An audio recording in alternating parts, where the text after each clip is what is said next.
నమస్తే, దిశ గాయత్రికి స్వాగతం. ఇల్లు కట్టుకునే ప్రతి ఒక్కరూ వాస్తు చూసుకునే కట్టుకుంటారు. ఆ తర్వాత వాస్తు బాలేదని ఇల్లు పడగొట్టడమో లేదా రెమెడీస్ చేయడమో చేస్తూ ఉంటారు. అసలు ఈ వాస్తు అంటే ఏంటి? తిరిగే భూమికి వాస్తు ఉంటుందా? ఇలాంటి వివరాలని మనకు తెలియజేయడానికి మనతో ఉన్నారు దేవులపల్లి బాలచంద్ర శర్మ గారు. నమస్కారం పంతులు గారు. అసలు వాస్తు అంటే ఏంటి? వాస్తు ప్రతి ఒక్కరు పాటించాలా ఇల్లు కట్టుకునేప్పుడు? అలాగే తిరిగే భూమికి వాస్తు ఉంటుందంటారా? వాగద్ధావివ సంతృప్తౌ భాగద్ధ ప్రతిపత్తయే జగతస్పితరౌ వందే పార్వతీ పరమేశ్వరౌ.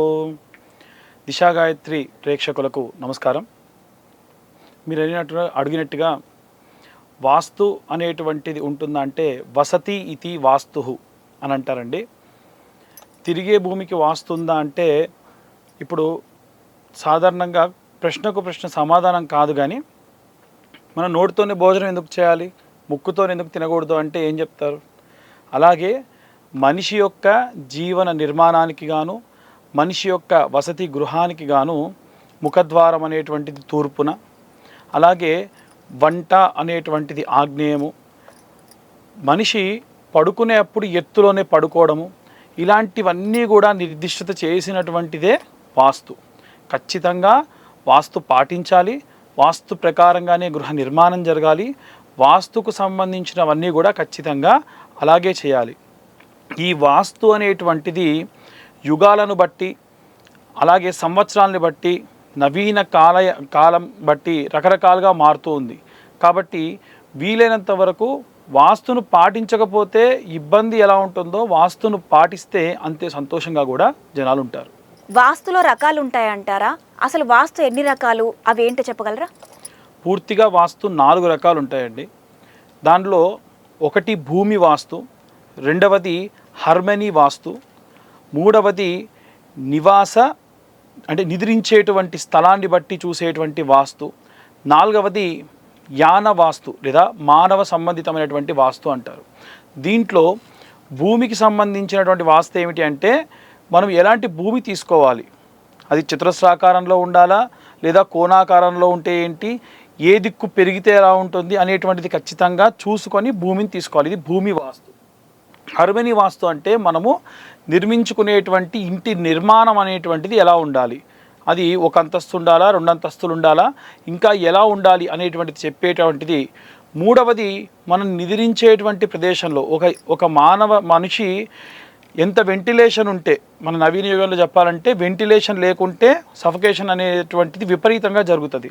అలాగే మనిషి ఇంటికి కూడా అంతే గాలి వెలుతురు రావాలి. అలాగే చాలామంది వాస్తులో గుమ్మాలు పెట్టుకునేప్పుడు ఇష్టం వచ్చినట్టుగా కాకుండా అయ్యా మాకు ఇన్ని గుమ్మాలు ఉన్నాయి, మాకు ఇన్ని ఎంట్రన్స్లు ఉన్నాయి అని చెప్తూ ఉంటారు. దానికి ఒకటి అర్థం ఏమిటంటే మనం చిన్నప్పటి నుంచి చదువుకున్న ఫిజిక్స్లో ఉన్నటువంటిదే. ఒక ఎలక్ట్రిసిటీ అనేటువంటిది ఒక దగ్గర నుంచి పాస్ అయింది అంటే ఇంకొక దగ్గర నుంచి వెళ్ళాలి. అలా కాకుండా ఆడ్ నెంబర్స్లో కనుక, ఈవెన్ నెంబర్స్ ఆడ్ నెంబర్స్ అంటే సరి సంఖ్య బేస్ సంఖ్య ఎలా చెప్తారో, ఇంటికి విడదీస్తే 2 విభాగాలుగా అయ్యేటువంటి ఎంట్రన్స్లు అనేటువంటివి ఉండాలి. అంటే 2, 4, 8, 10 ఇలా ఎంట్రన్స్లు ఉండాలి. అలా కాకుండా 3, 5, 7, 11 ఇలా ఉంటే అలా ఉన్నటువంటి ఇళ్లలో విపరీతమైనటువంటి నెగిటివ్ ఎనర్జీ అనేటువంటిది వస్తుంది. మనం తీసుకునేటువంటి గాలి మళ్ళీ విడిచేటువంటి గాలి కూడా అలాగే వెళ్ళాలి. ఇలా మనిషి జీవన విధానానికి సంబంధించినటువంటిదే ఈ వాస్తులో రకాలుగా విభజించి పెద్దలు మనకు చెప్పడం జరిగింది. అయితే ఇల్లు కట్టుకునేప్పుడు ఖచ్చితంగా శంకుస్థాపన చేస్తూ ఉంటారు, ఏదైనా సరే కట్టేప్పుడు. సో శంకుస్థాపన ఎందుకు చేయాలంటారు? ఖచ్చితంగా శంకుస్థాపన చేసే పనులు మొదలు పెట్టాలంటారా? చాలా మంచి ప్రశ్న అండి. చాలామందికి తెలియనటువంటి విషయం ఏమిటంటే శల్య దోషాలు అనేటువంటివి కొన్ని ఉంటాయి. ఇప్పుడంటే మనము ఎవరన్నా మనిషి చనిపోతే గ్రేవ్యార్డ్కి తీసుకెళ్ళి ఖననం చేస్తున్నాం, కానీ పూర్వం వారి యొక్క భూమి ఉండేది, ఆ భూమిలోనే మనిషిని ఖననం చేసేవారు. కానీ ఇవాళ ఇప్పుడు శంషాబాద్లో ఒక పెద్ద లేఅవుట్ పెట్టారండి, మేము భూమి తీసుకున్నాము ఇల్లు కట్టుకుంటున్నాము అని చెప్పేసి చాలామంది వెళ్ళిపోయి కట్టుకుంటున్నారు. మనిషి గృహానికి సంబంధించి కిందికి 15 నుంచి 20 అడుగుల లోపల ఏవైనా అస్థికలు ఉంటే ఆ ఇంటికి విపరీతమైనటువంటి శల్య దోషాలు ఉంటాయి. ఆ శల్య దోషాలు ఎలా ఉంటాయంటే వివాహితులైతే భార్యాభర్తలు కొట్టుకోవడము, సంతానం కలగకపోవడము లేదా సంతానం అతి పిన్న వయసులోనే చనిపోవడము, విపరీతమైనటువంటి యాక్సిడెంట్లు జరగడము, ఇవన్నిటికీ కూడా శల్య దోషాలే కారణం. కాబట్టి శంకుస్థాపన అనేటువంటి ఒక బృహత్తరమైనటువంటి పూజా విధానం గృహము నిర్మించేప్పుడు మన ఇంటికి ఈశాన్య భాగంలో ఈ యొక్క శంకుస్థాపన అనేటువంటిది చేయడము, ఆ శంకుస్థాపన చేసినప్పుడు అక్కడ గుంత తవ్వడం, అది కూడా 2x2 లేదా 4x4 లేదా 8x8 అడ్డము నిలువు, లోతు కూడా అంతే తవ్వాలి. ఇప్పుడు మనం 2 అడుగుల అడ్డము 2 అడుగుల నిలువు కనుక తీస్తే 2 అడుగులు లోతు తీయాలి. లేదు నేను 8 అడుగులు తీసానంటే 8 అడుగులు లోతు తీయాలి. నిచ్చెనేసుకొనైనా సరే లోపలికి వెళ్ళి శంకుకర్రను దాంట్లో పెట్టాలి. ఈ శంకుకర్ర విశిష్టత ఏమిటంటే సాధారణమైనటువంటి కర్ర కాకుండా ప్రత్యేకమైనటువంటి వృక్షముల దగ్గర చండ్ర ఇలాంటి కొన్ని కర్రలు ఉంటాయి, వాటితో చేస్తారు. చేసినటువంటి శంకు కర్రను చూడండి, దాని లోపల మీకు ఒక చిన్న హోల్ ఉంటుంది. దాని లోపల ఏమేస్తారంటే ముత్యము, పగడము, రాగి ఇలా పంచలోహాలు కూడా వేసి, దాంతోపాటు పాదరసం వేసి, దానిపైన మైనంతో మూసివేసి, దానికి పాలతో అభిషేకం చేసి ఆ శంకుకర్రని ఆ భూమిలో పెట్టడం జరుగుతుంది. ఇలా పెట్టడం వల్ల సాధారణంగా చెక్క మట్టిలో పెట్టడం వల్ల ఏమవుతుంది అని అంటే కొంతకాలానికి లోపలే చెదపట్టడము, తర్వాతకి మట్టిలో కలిసిపోవడం జరుగుతుంది కదా. కానీ ఈ శంకుకర్ర మాత్రము అప్సు దేవత, మనం చంద్రగ్రహానికి సంబంధించినటువంటి మంత్రం చెప్పుకున్నప్పుడు కూడా చంద్రుడి యొక్క అధిదేవత అయినటువంటి అప్సు దేవత అంటే జలనిధి దేవత అక్కడ జలము ఊరేట్టుగా చేస్తుంది అన్నమాట. దానివల్ల మీరు బోర్ వేసుకున్నా అక్కడికి నీరు రావడము, అలాగే మీరు మొత్తం అంతా కూడా గుంతలు తవ్వడం వల్ల ఏమైనా అస్థికలు ఉంటే అప్పుడు బయటపడి ఆ దోషం అనేటువంటి లేకుండా చేస్తుంది. కాబట్టి శంకుస్థాపన చేయడం ఖచ్చితంగా చేయాలి. అప్పుడు భూదేవిని తవ్వుతున్నాం కాబట్టి భూసూక్తం కానీ నీలా సూక్తం కానీ చెప్పి బ్రాహ్మణులు ఆ శంకుకర్రని ఆ యజమాని చేతితోనే పెట్టడం జరుగుతుంది. ఓకే, శంకుస్థాపన జరిగింది, గృహ నిర్మాణం జరిగిన తర్వాత గృహప్రవేశం అయిన తర్వాత లోపలికి వెళ్ళాక ఇంట్లోపల వాస్తు పూజ, హోమం ఇవి చేస్తూ ఉంటారు. ఆల్రెడీ వాస్తు చూసుకొని కట్టుకున్నారు, మళ్ళీ పూజలన్నీ ఎందుకు చేయాలి? మంచి ప్రశ్న అండి. ఇది కూడా మన యొక్క కలియుగం ప్రారంభానికంటే ముందు అంధకాసురుడు అనేటువంటి రాక్షసుడు, అతన్ని సంహరించడానికి పరమశివుడు బయలుదేరి వెళ్ళినప్పుడు ఆయన లలాటము నుంచి ఒక చెమట బిందువు భూమి మీద పడిందట. అది భూమి మీదకి చేరే సమయానికి కలియుగ ప్రారంభం అనేది ప్రారంభమైంది. దీంతో విపరీతమైనటువంటి కలియుగంలో అప్పటి వరకు ఎవ్వరు కూడా పద్ధతి ప్రకారంగా ఇల్లులు కట్టుకోవడం కానీ ఇల్లులు చేసుకోవడం కానీ చేయడం లేదట. అలాంటి సందర్భంలో ఈ యొక్క చెమట చుక్క ద్వారా వచ్చినటువంటి ఆ యొక్క రాక్షసుడు భూమి మీద జనులందరినీ కూడా విపరీతంగా పీడించడం ప్రారంభించాడు. అప్పుడు ఆ యొక్క పడేటువంటి రాక్షసుడు భూమి మీద ఎలా పడాలి అని అంటే, ఊర్ధ్వముఖం అంటే మనం ఎల్లకిలా పడుకుంటాం కదండి, అధోముఖం అంటే పాతాళాన్ని చూసి రాక్షసుడు కదా, పాతాళాన్ని చూసుకుంటూ పడగానే బ్రహ్మదేవుడి దగ్గరికి బ్రహ్మాది దేవుడు, ఎందుకంటే జనాలందరూ కష్టాల్లో ఉంటే హోమాలు చేయరు, హోమాలు చేయకుంటే దేవతలకు నైవేద్యం అందదు.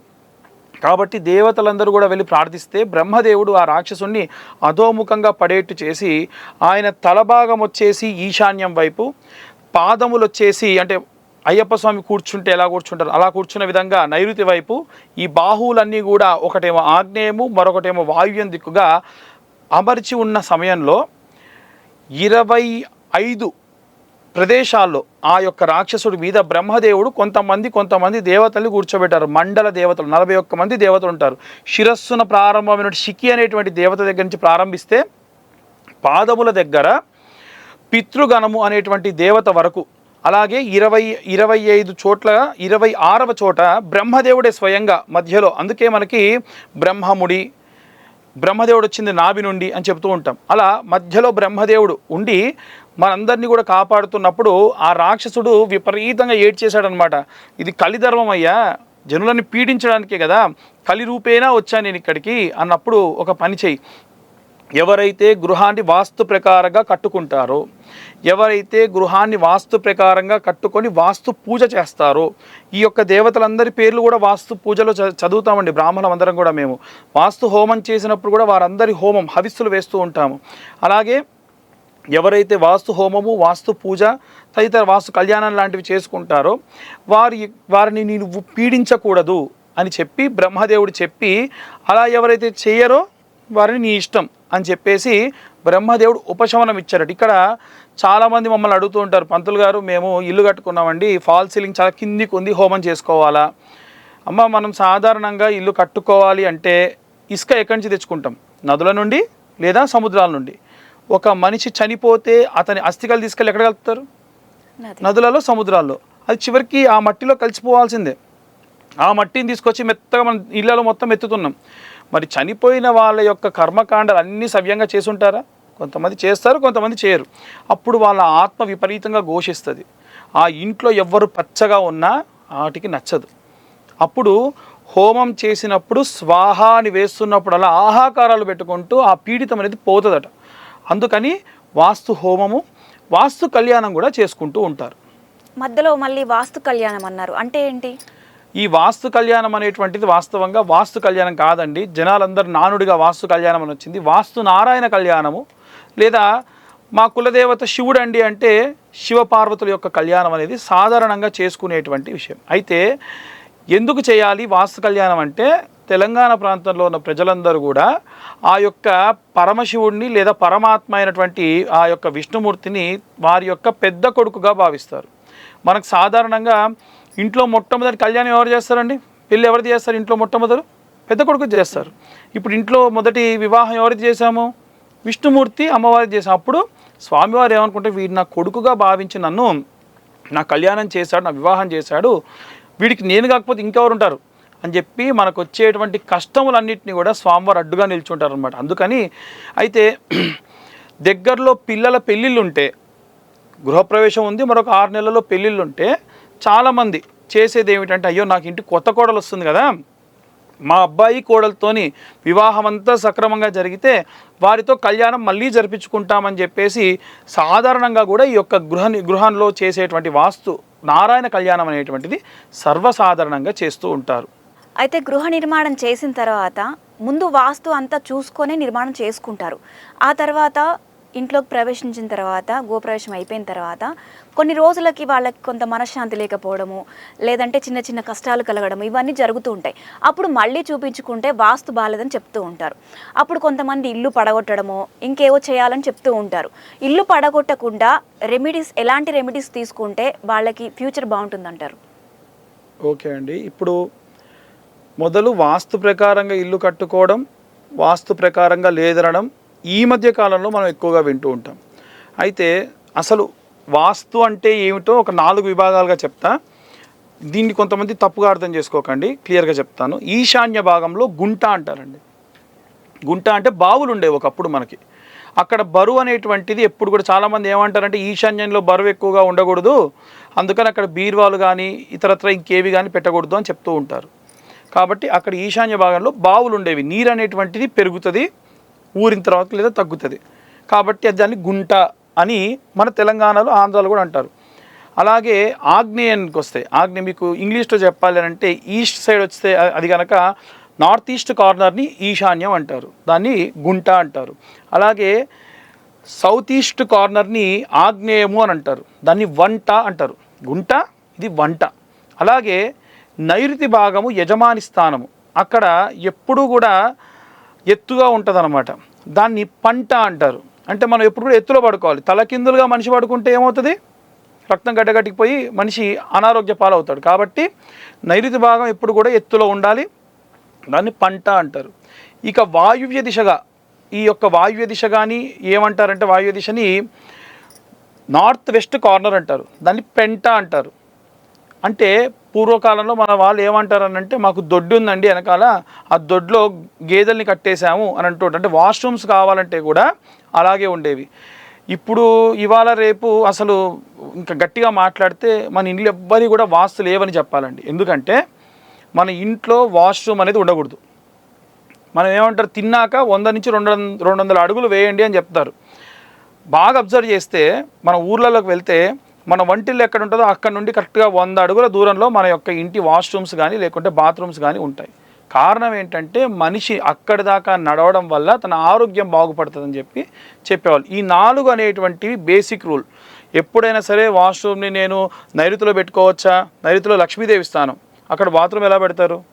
ఇంకోటి, చాలామంది నైరుతి భాగంలో మేము బాగా పెద్దగా ఉందండి జాగా, మాకు బాల్కనీ వచ్చింది అంటే కిచెన్కి పక్కనే దక్షిణ భాగంలో మనకి బాల్కనీ ఇస్తారు, అంటే వాష్ ఏరియా, అంట్లు తోముకోవడానికి ఇస్తారు. అక్కడ నుండి పొడవుగా చాలామంది బాల్కనీ ఏర్పాటు చేసుకొని నైరుతి భాగం దాకా తీసుకుంటారు. అది కూడా సరే, కొంతవరకు బాగానే ఉంది. ఆ నైరుతి భాగంలో బాల్కనీ ఉంది కదా అని చెప్పేసి నైరుతిలో ఉన్న మాస్టర్ బెడ్రూమ్లో కరెక్ట్గా చెప్పాలి అని అంటే సౌత్ వెస్ట్ కార్నర్లో డోర్ పెట్టుకుంటారు. ఎట్టి పరిస్థితుల్లో అలా చేయకూడదు. మీరు కనుక నైరుతి భాగంలో డోర్స్ పెట్టుకుంటే ధన నష్టం, ప్రాణ నష్టం విపరీతంగా జరుగుతాయి. కాబట్టి మెట్లు పెట్టుకుంటే మెట్ల కింద బాత్రూములు పెట్టుకుంటారు. ఎట్టి పరిస్థితుల్లో ఇలాంటివి పెట్టుకోకూడదు. ఇవి మనం తీసుకోవాల్సిన జాగ్రత్తలు. ఇప్పుడు ఇల్లు కూలగొట్టకుండా మేము ఏదైనా సరే వాస్తు బాగాలేదు, వాస్తు ఎందుకు బాగాలేదో కూడా చెప్తానండి. వాస్తు ప్రకారం ఇల్లు కట్టుకున్న వాళ్ళ ఇల్లులు బాగానే ఉంటాయి. వేరే ఇతర మతస్థులు ఉంటారు కదా, వారికి వాస్తు ప్రకారంగా ఇల్లులు కట్టుకోరు. అలాంటి సమయంలో ఏమవుతుంది అని అంటే వాస్తు ప్రకారంగా ఉండదు, దాంట్లో ఇబ్బందులు ఉంటాయి. అప్పుడు ఏం చేయండి అంటే వాయువ్య భాగం ఒక్కటి చూసుకోండి. వాయువ్యం అంటే ఇందాక చెప్పినట్టుగా నార్త్ వెస్ట్ కార్నర్లో పెరగకూడదు, అంటే వాయువ్యం మనం ఎక్కువగా నడవకూడదు. దాని వరకు క్లోజ్ చేసుకోండి. ఇంకా ఇంట్లో ఏవి కూలగొట్టకుండా చేయాలి అని అంటే మర్చ యంత్ర ప్రతిష్ట అనేటువంటి ఒక కార్యక్రమం ఉంటుందండి. మర్చయంత్రం అంటే ఒక రాగి రేకు, దానిపైన చాప అంటే మర్చం ఉంటుంది. ఆ చుట్టూ కూడా మర్చ నారాయణుడి యొక్క గాయత్రి మంత్రం ఉంటుంది. ఆ మర్చ గాయత్రికి సంబంధించిన బీజాక్షరాలు ఉంటాయి. అవన్నీ కూడా అర్చక స్వాములు వాటిపైన ఇంటి యొక్క వెడల్పు పొడవును బట్టి ఆ యంత్రం సైజు కూడా చూసుకొని వచ్చి నీళ్ళల్లో పెట్టి దీనికి 5 ఆదివాసాలని చేస్తారండి.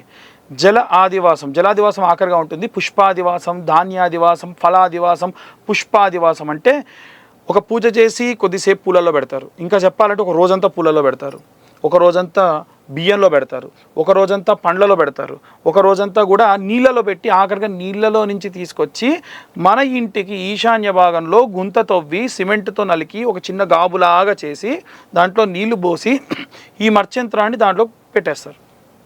అలా పెట్టడం వల్ల ఇంటికి ఉన్న వాస్తు దోషాలు అనేటువంటివి పోతాయి. ఈ నీళ్ళు అనేవి ఇంకకుండా ఎప్పుడు నిండుగా ఉండేటట్టుగా ప్రయత్నం చేయండి. అయితే చాలామంది మర్చయంత్రం అండి గోడలు తవ్వి లోపల పెట్టించేశారంటే గోడలో నీళ్ళుండవు కదమ్మా. మర్చం బతకాలి అంటే నీళ్ళలోనే ఉండాలి.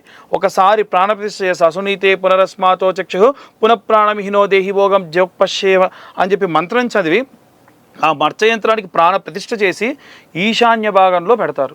అలా కూర్చోపెట్టినటువంటి మర్చయంత్రానికే వాస్తు దోషాలుంటే తీసేసేటువంటి ప్రత్యేక ప్రతిఫలం ఉంటుంది. ఇలా చేస్తే పెద్ద ఇప్పుడు ఆ పూజకు మహా అయితే అయ్యే ఖర్చు కొంత భాగం అయితే దానికంటే 100 రెట్లు అవుతుంది మీరు కూలగొట్టి చేసుకోవాలంటే.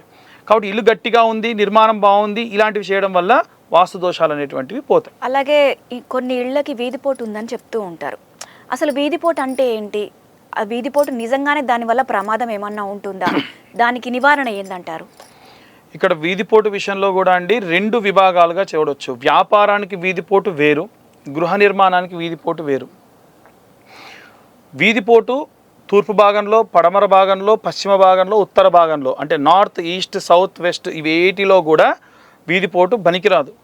ఎందుకంటే వీధి జనాలందరూ తిరిగేటువంటిది. ఆ వీధిలో నడిచేవాడు, వచ్చేవాడు, వెళ్ళేవాడు మన ఇంట్లో ఏం జరుగుతుందో ఎప్పుడు పడితే అప్పుడు కళ్ళల్లోకి ఇట్లా బైనోక్లస్లు పెట్టుకొని చూస్తే ఏమవుతుందండి? విపరీతమైన నరదిష్టి తగులుతుంది. కాబట్టి నరదిష్టి తగలకుండా ఉండాలి అంటే ఎటువంటి దిక్కు నుంచి కూడా మనకు ఇంటిపైన దృష్టి అనేటువంటిది పడకూడదు. అలా పడితే గనక ఇంట్లో ఉన్న ధనము కానీ, బంగారం కానీ, కీర్తి కానీ, ప్రతిష్టలు కానీ, సంతానాలు ఏమి కానీ అన్నీ కూడా కోల్పోతారు. అయితే ఏ దిక్కుకు వెళ్ళినా ఒక్కో దిక్కుకు ప్రత్యేకమైన లోపాలు ఉన్నాయి. ఆగ్నేయ భాగానికి వెళ్తే ఒక లోపము అంటే సంతానహీనత, అదే నైరుతి భాగానికి వెళ్తే మొదటి సంతానహీనత, అదే వావ్య భాగానికి వెళ్తే 2వ సంతానహీనత, దాంతోపాటు స్త్రీలకు ఇబ్బందులు, ఆరోగ్య సమస్యలు. అంటే వీధిపోటు ఈ దిక్కులో పడకూడదు. ఒక్క ఈశాన్య భాగంలో మాత్రమే దృష్టి పడ్డా ఏం కాదు. ఎందుకు చెప్పండి? ఈశాన్య భాగంలో ఈశ్వర స్థానం, మన పూజ గది ఉంటుంది. కాబట్టి ఇలాంటి పూజ గది ఉన్న ప్రదేశంలో ఎవరన్నా దృష్టి పడినా అమ్మో వీళ్ళ ఇంట్లో పూజలు బాగా చేస్తారు, ఎప్పుడు చూసినా అగరొత్తుల వాసన వస్తుంది, కాబట్టి ఏం కాదని చెప్పేసి ఆ దృష్టి అనేటువంటిది చెడుగా మారకుండా ఈశ్వరుడు కాపాడుతాడు.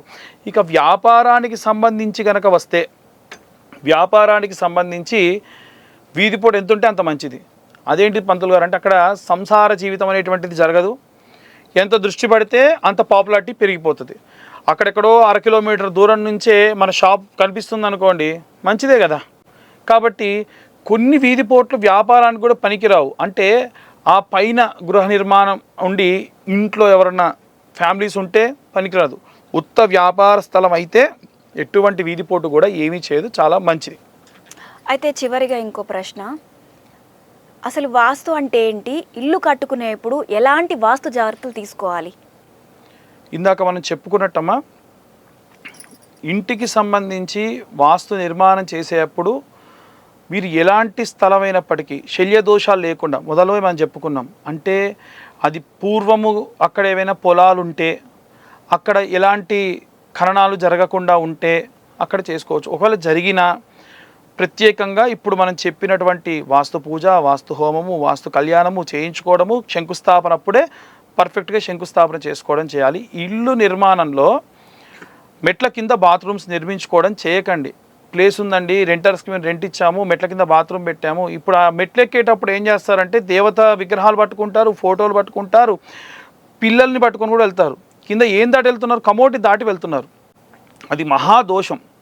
అలాగే తలుపు తీయగానే బాత్రూమ్ డోర్ కనిపిస్తుంది చాలామందికి. అంటే వాయువ్యంలో బాత్రూమ్ ఉండాలి, వాయువ్యంలో బాత్రూమ్ ఉండాలి కదా అని చెప్పేసి ఈశాన్య భాగంలో ఎంట్రన్స్ పెట్టేసుకొని ఎదురుగ్గా వాష్రూమ్ పెట్టి దాని తలుపు పెట్టకూడదు. వాష్రూమ్ ఉన్న దాని తలుపు ఇంకొక దిక్కు నుంచి పెట్టుకునే ప్రయత్నం చేయాలి. ఈశాన్య భాగంలో చాలామంది ఎంట్రన్స్ పెట్టుకుంటున్నారండి. అయితే ఈశాన్యంలో ఎంట్రన్స్ పెట్టుకుంటే మంచిదే. ఏం చెప్పాము? ఈశాన్యంలో బరువు పెరగాలి లేదా బరువు తగ్గాలి తప్ప అక్కడ నిలకడగా బరువు ఉండొద్దు. ఎవ్వరు కూడా వచ్చి తలుపు కొడతారు, బరువు పెరిగిద్ది, తలుపు తీస్తే బరువు తగ్గిద్ది. మరి ఎవరు కూడా వచ్చి కుర్చీ వేసుకొని అటు 2 కాలు ఇటు 2 కాలు వేసుకొని కూర్చోరు కదా. కాబట్టి ఈశాన్య ఎంట్రన్స్ మంచిది, కానీ ఉమ్మడి కుటుంబాలు ఆ ఈశాన్య ఎంట్రన్స్ ఉన్నటువంటి దగ్గర ఉండలేవు. రెండవది ఏమిటంటే ప్రాగ్దిగ్భాగంలో అంటే తూర్పు భాగంలో ఎంట్రన్స్లు పెట్టుకుంటే 70-80% మందికి బాగానే అచ్చిపాటుగా ఉంటుంది. దయచేసి ఎవరన్నా మీరు ఇల్లు కట్టించుకుంటుంటే కనుక మీ జాతకం తీసుకెళ్ళి మీ లగ్నం ఎక్కడుంది అంటే సింహ లగ్నం అనుకోండి, వారికి దక్షిణ దిక్కు కూడా వచ్చొస్తుంది. అదే మేషలగ్నం అనుకోండి, వారికి తూర్పు ఈశాన్యమే వచ్చొస్తుంది. ఇలా మనిషి లగ్నాన్ని బట్టి వారి ఎంట్రన్స్ ఏమొచ్చొస్తుంది అని అంటే ఆ విధంగా వచ్చేటువంటి గాలులు మనకి చాలా బాగా ఉంటాయి. అసలు ఇందాక చెప్పుకున్నట్టుగా వాస్తు అంటే ఏమిటి అన్నారు కదా, మనము వంటింట్లో వంట చేసుకుంటాము, పక్కనే ఇంకొకళ్ళు వాష్రూమ్ అంటే పెంటిలు కట్టుకున్నారు అనుకోండి, ఏమవుతుంది? బ్యాక్టీరియా వచ్చేస్తుంది. కాబట్టి వాస్తు అనేటువంటిది కంపల్సరీ. ఆ వాస్తులో తీసుకోవాల్సిన జాగ్రత్తలు ఇలా తీసుకోవాలి. వెంటిలేషన్ ఉండాలి, వచ్చేటువంటి దిక్కులు నేను చెప్పినటువంటి డోర్స్ అన్నీ కూడా ఈవెన్ నెంబర్లో ఉండాలి, ఆడ్ నెంబర్ ఉండకూడదు. అలాగే గృహ నిర్మాణం జరిగేటప్పుడు వీలైనంత వరకు పక్క ఇంటి వారి యొక్క గోడ ఆనకుండా చూసుకోండి. చాలామంది ఇవాళ రేపు వాస్తు బ్రహ్మాండంగా ఉంది. పాప ఖమ్మం వెళ్ళాను, ఒకళ్ళ ఇంటికి వెళ్ళి చూశాను, వాళ్ళు ఒకటే గోడ కట్టుకున్నారు, ఆ గోడ పక్క గోడకి అతుక్కొని ఉంది. అది ప్రత్యేకమైన దోషం అన్నమాట. దానికి పాపం వాళ్ళు ఏమంటారు, ఏమన్నా చేద్దాం ఇంకేమన్నా చేద్దాం అంటే చిన్న వాస్తు యంత్రం పెట్టుకుంటే సరిపోయిద్దమ్మా, ఎందుకు చేయడం అని చెప్పి ఇక మీద మీరు కన్స్ట్రక్ట్ చేసుకుంటే ఏం చేయాలంటే ఎవరి గోడ వారికే ఉండాలి. 2 గోడల మధ్యలో 1 ఇంచు గ్యాప్ ఉండాలి. లేకపోతే ఏమవుతుందంటే వారి ఇంట్లో ఏదైనా మరణం సంభవిస్తే మనం మైల పట్టాల్సిందే, అతుక్కొని ఉంది కాబట్టి. అది పట్టించకుండా పూజలు చేస్తే దోషమే. అలాగే ఇంటి నిర్మాణం జరిగేటప్పుడు చాలామంది అంటే అక్కడ పనిచేసేవారు అనుకోండి, వారు భోజనాలు తెచ్చుకుంటారు, వాళ్ళు అన్ని రకాలైనటువంటి తిండ్లు తింటారు, అన్నీ చేస్తారు కదా. పుణ్యావాచనం చేయించుకోకుండా గృహప్రవేశం చేయించుకోకుండా మీరు గృహప్రవేశం చేస్తే ఆ దోషాలు కూడా వస్తాయి. ఇంకా ప్రత్యేకంగా ఏంటంటే వాస్తు పాటించిన తర్వాతకి పూజలు చేయడము వాస్తు దోషానికి సంబంధించి. అంటే మన ఇంటి కోసం చెట్లు కొట్టారనుకోండి, కొట్టేవాడు ఏం చేస్తాడంటే అయ్యా నాకేం తెలియదు, నేను పని చేయడానికి వచ్చాను, ఈ చెట్టు ఎవరి కోసం కొడుతున్నాను, వాడికే దోషం అని చెప్పి కొడతాడు. అప్పుడు మన ఇంటి కోసం తెచ్చినటువంటి దర్వాజాలు కానీ కిటికీలు కానీ వచ్చినటువంటి చెక్క దోషం ఎవరికి? యజమానికి. అలా సంభవించేటువంటి దోషములు ఏవి కూడా రాకూడదంటే వాస్తు మండప పూజ, దాంట్లో వాస్తుకు చెప్పినటువంటి 41 దేవతలు, అలాగే నవగ్రహాలు, అష్టదిక్పాలకులు, పంచలోక పాలకులు, వీరందరికీ సంబంధించిన హోమము, వీటన్నిటికి సంబంధించినటువంటి కళ్యాణము, వీటన్నిటికీ సంబంధించి సత్యనారాయణ స్వామి వ్రతము. ఈ వ్రతం అనేటువంటిది కంపల్సరీ కాదు, చేసుకుంటే మంచిది. ఇవన్నీ పాటించడం వల్ల వాస్తు దోషములు ఏమున్నా పోతాయి. ఇంకా చెప్పాలంటే వాస్తు అనేటువంటిది సముద్రం లాంటిది. దేవాలయ వాస్తు వేరు, మన గృహ నిర్మాణ వాస్తు వేరు. యుగానికి తగ్గట్టు మారుతున్నటువంటి వాస్తు, రోజు రోజుకి మారుతున్న వాస్తు, ఇలా చాలా ఉన్నాయి. ఇప్పటికీ వాస్తుకు సంబంధించినటువంటి క్లియర్ డిస్క్రిప్షన్ ఇంతవరకు మనం చెప్పుకోవడం జరిగింది. గృహ నిర్మాణం చేసేప్పుడు తీసుకోవాల్సిన వాస్తు జాగ్రత్తల గురించి చాలా చక్కగా చెప్పారు పంతులు గారు. నమస్కారం. దిశా గాయత్రి ప్రేక్షకులందరికీ కూడా ధన్యవాదాలు.